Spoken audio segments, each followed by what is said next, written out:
त्या माझ्या वैचारिक अंगाने जाणाऱ्या म्हात्रेताई म्हणाल्या की हे ललित जे आहे ते बुद्धिवादी भूमिकेतून लिहिलेलं आहे.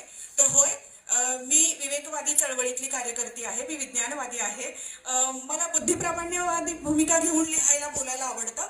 तर माझ्या अस्वस्थतेची डायरी या लेखसंग्रहामध्ये जे काही लेख आहेत ते लेख कोरोना लॉकडाऊन मध्ये जे 2 वर्ष मी वर्किंग वुमन आहे, प्राध्यापिका आहे, परंतु 2 वर्ष आपण टाळेबंदीत घरी होतो तेव्हा आपल्या आत डोकवण्याची संधी मिळाली. प्रचंड अंतर्मुख होता आलं. आणि त्या काळात जे काही ते मजूर चालले होते पायी पायी, किंवा ते जालन्याचे मजूर जाताना त्यांनी त्या कडक भागेतून आणलेल्या त्या रुळावर पडल्या होत्या, छिन्न विछिन्न देह होते, नंतर ते काठोड्यात बांधावे लागले. तर हे सगळं भयावह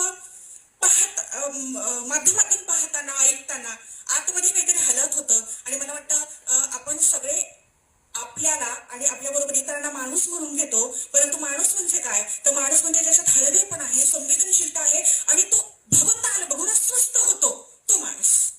आपण तसं सगळ्यांना सरसकट माणूस म्हणतो, पण माणूस असा मला वाटतं की फार शतकातून दशकातून एकदा जन्माला येत असावा, त्याच्याकडे हे सगळे बेसिक गुण आहेत. माणूस म्हणजे काय, हळवं असणं, संवेदनशील असणं, सौहार्दपूर्ण असणं, सहकार्यशील असणं आणि इतरांचं दुःख पाहून त्याला काहीतरी वाटावं.